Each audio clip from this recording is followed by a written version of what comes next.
Right. Hello, everyone. How are you doing? So, I wanted to just talk a little bit about attachment theory. So, some of us have probably heard of this if you remember from an intro psych class, perhaps. So, there's basically John Bowlby came up with something called an internal working model. And what that is basically an expectation, right? That we will have a certain type of reaction. We either expect close others and caregivers to be there and to be sensitive and meet our needs, in which case we could probably be termed as having more of a secure attachment style. But maybe we didn't have that sensitive and responsive experience with caregiving or caregivers, right, in our youth.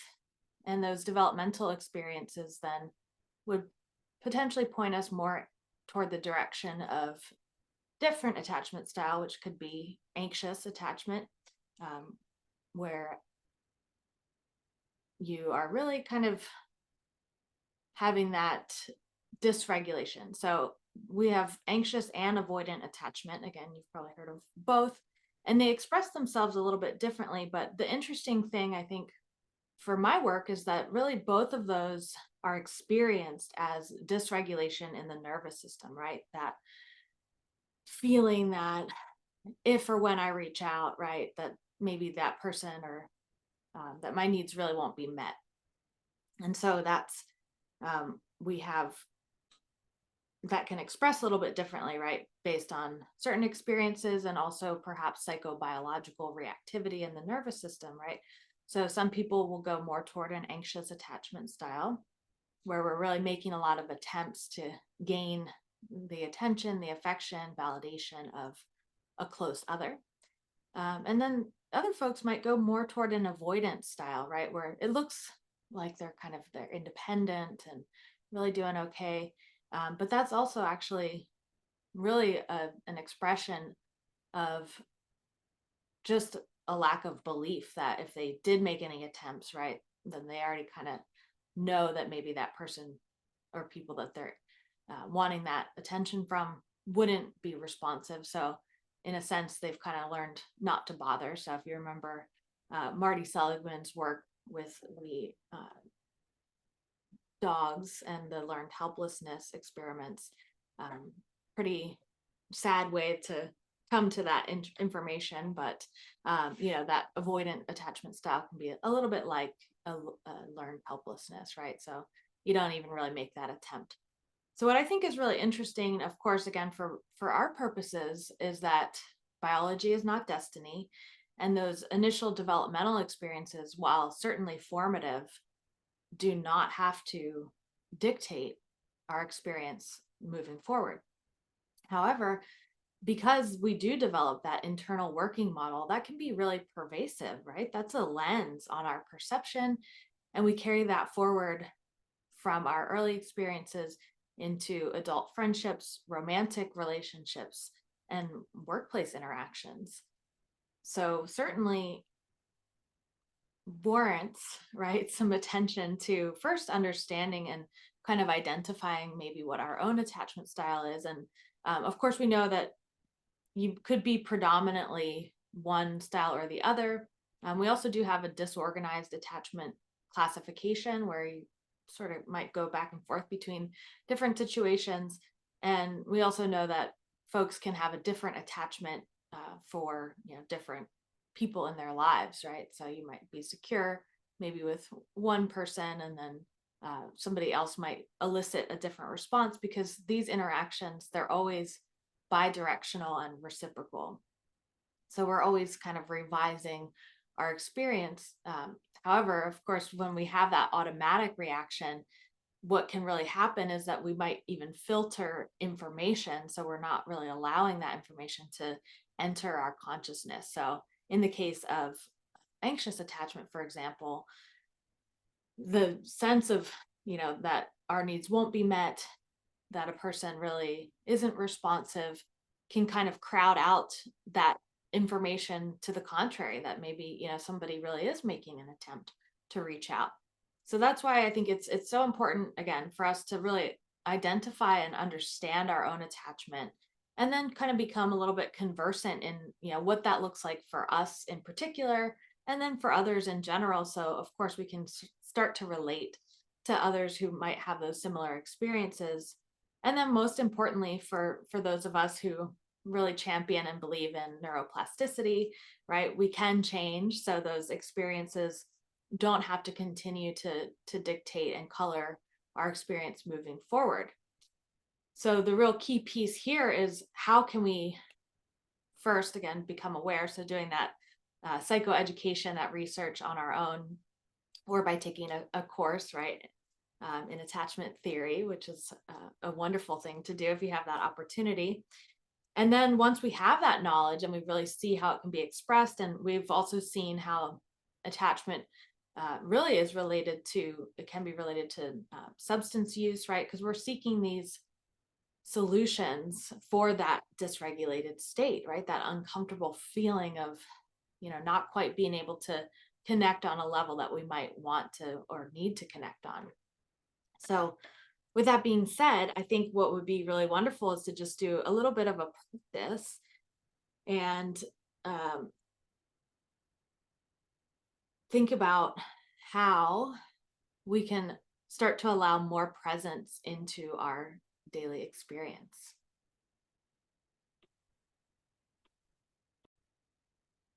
All right. So there are a number of different ways that we can work with attachment and really move more toward that earned secure, even if, it isn't necessarily our resting state or our go to. So I will link to an ideal parent caregiver kind of practice visualization.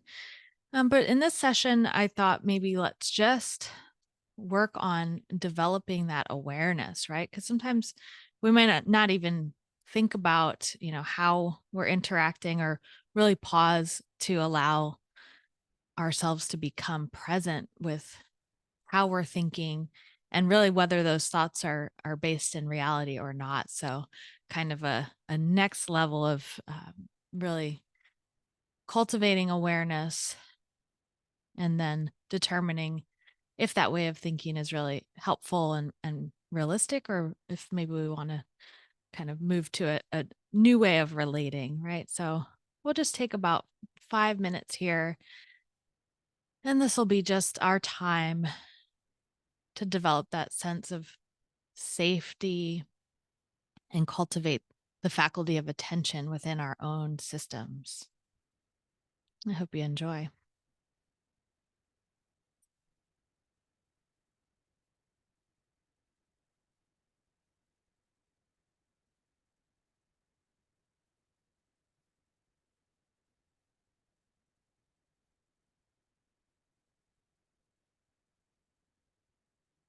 Let's start by finding a comfortable position. You need to shift a little bit. Just give yourself that unconditional permission to establish a sense of safety and comfort within your own body.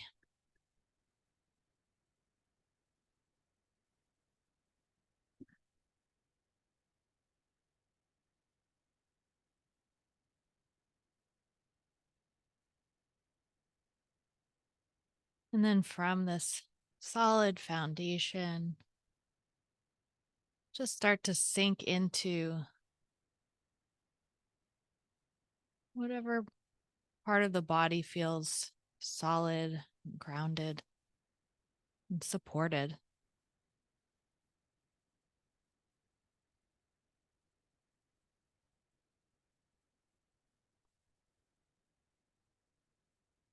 See if you can notice the sensations of coming into contact with whatever you're sitting or resting on.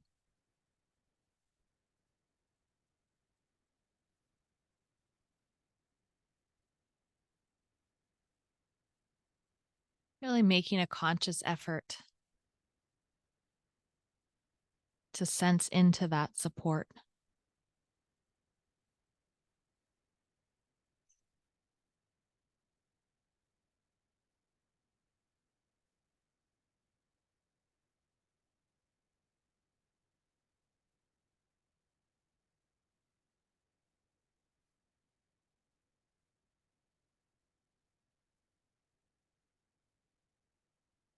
And eyes can be gently open or closed as you prefer. We really want to minimize eye movement as that can be connected to that default mode of overthinking. So just let body, speech, and mind be at ease.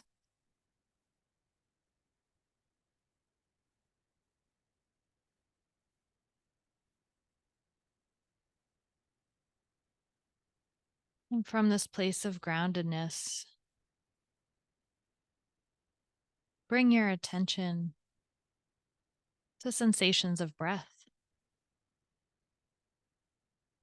as it enters and exits the body.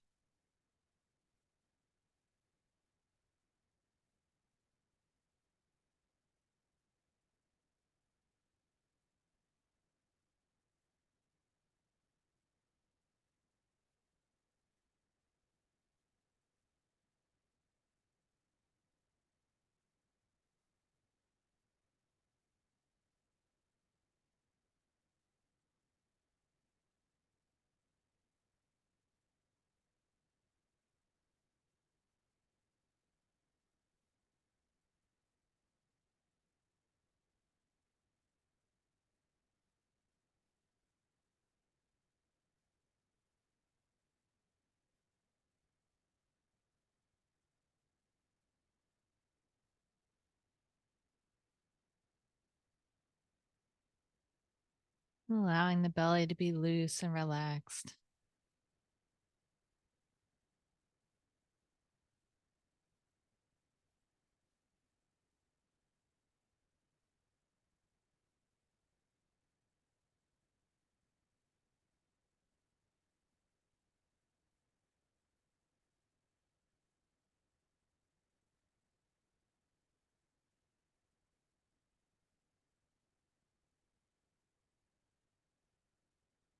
And follow through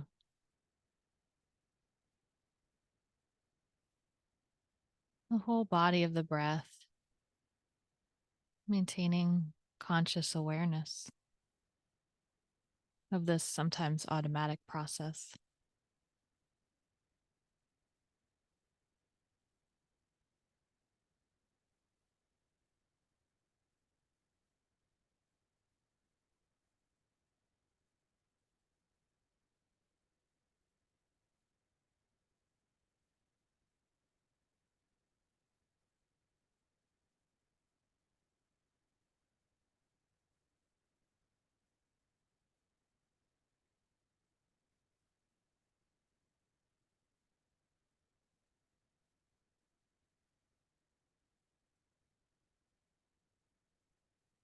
And you can pause the video here if you'd like to keep enjoying this practice of breathing consciously,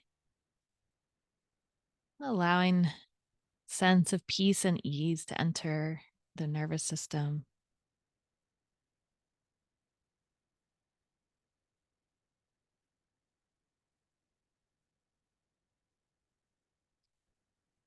And return to this practice anytime throughout the day or night. Just giving our nervous system those little resiliency pauses. And maybe over time, we'll learn to practice when we're triggered, fearful, anxious, and we have those habitual desires to act out, to push someone away or to tap dance to try to bring them closer. And just recognize that we're already okay. And we can develop a healthier, more sane way of relating to those in our lives, trusting them to be there when needed and allowing them the space to explore and enjoy on their own. Right. Well, best of luck to you. Keep studying, keep practicing, and thanks for joining.